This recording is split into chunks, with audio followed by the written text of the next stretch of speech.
이곳 대전은 제 마음의 고향이자 국민의당의 고향입니다.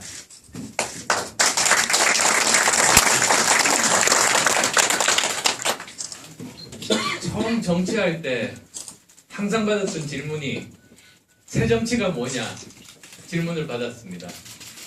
그때마다 저는 대답했습니다. 기득권 정치의 반대말이다.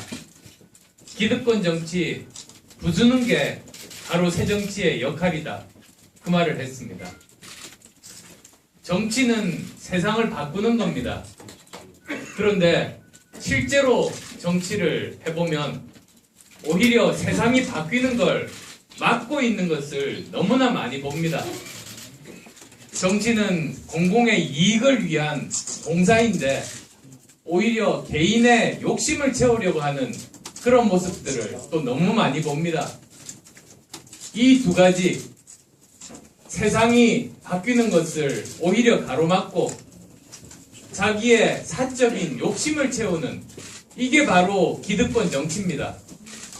그래서 저는 그런 기득권 정치 바꾸겠다, 부수겠다 라고 했습니다. 기득권 정치에서 그 말을 듣고는 모호하다고 했습니다. 참 어처구니 없는 일 아닙니까? 너무나 쉽게 일반 국민들이 초등학생도 알 수 있는 설명을 계속 모호하다고 공격하는 겁니다. 그게 바로 기득권 정치의 논리고 세상이 바뀌지 않게 막는 그런 논리 아니겠습니까?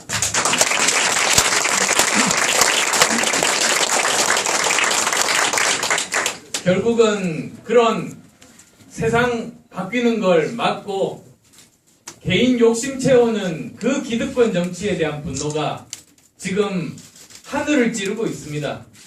우리나라뿐만 아니라 전 세계로 널리 퍼져나가고 있습니다. 미래의 역사가가 기록한다면 2016년은 기득권 정치에 대한 분노가 폭발한 해라고 기록할 겁니다. 왜냐하면 올해 초에 영국에서 국민투표를 했습니다. 유럽연합에서 탈퇴하는 결정을 내렸습니다. 워낙 기득권 정치가 마음에 안 들어서 그 분노가 폭발한 결과입니다.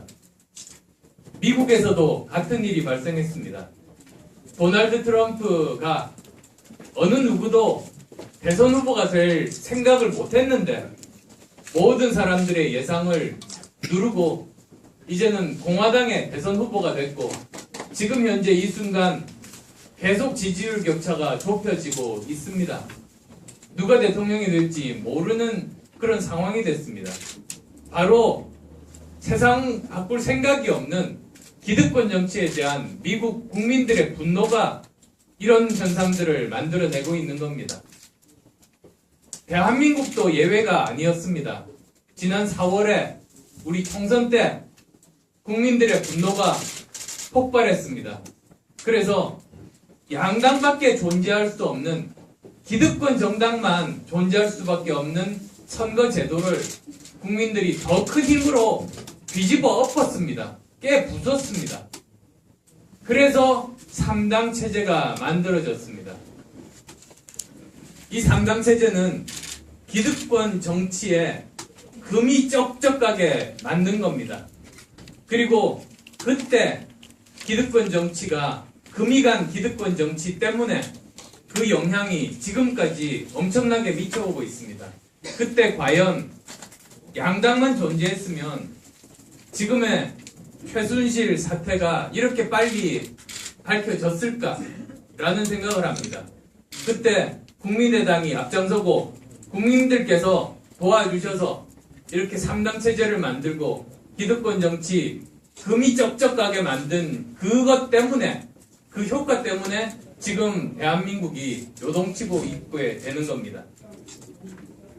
그 과정에서 저는 대전에 항상 감사한 마음을 가지고 있습니다. 아까도 말씀하셨습니다만 제가 평생 잊지 못할 숫자가 2674입니다. 그게 제 은행 비밀번호가 아니고 26.74%라는 국민적인 정당 지지율입니다. 그 전에 제1야당을 누르고 우리가 야당 중에서 가장 높은 그런 지지를 받았던 그 숫자입니다. 그런데 더 놀라운 것은 대전에서 그 전국 평균보다도 더 높은 지지를 해주신 겁니다. 그래서 정말로 감사한 마음을 가지고 있습니다. 그리고 또한 그때 대전 시민들께서 보내주신 그 지지가 저희들에게 선물을 주신 게 아니라 숙제를 주신 거라고 생각합니다. 전 세계적으로 분노가 폭발하고 있다고 말씀드렸습니다만 다른 나라와 우리나라 다른 점이 한 가지 있습니다. 영국, 미국은 분노를 폭발시켜서 결국은 국가적으로 해가 될 수 있는 선택을 하게 됐습니다. 워낙 기득권 정치에 대한 분노가 심했기 때문입니다. 그런데 대한민국은 분노를 문제 해결 방식으로 표출했습니다. 두 당이 문제 해결 못하니까 세 당이 해보라고 저희에게 기회를 주신 겁니다. 숙제를 주신 겁니다. 그래서 저는 선물이 아니라 숙제를 받았다고 말씀드린 그 이유입니다. 그때 그 마음, 그 초심 그대로 저희들은 앞으로 최선을 다할 생각이고 거기에 전국의 어느 시도당보다도 가장 큰 간판을 가지고 계신 대전시당에서 앞장서 주셨다고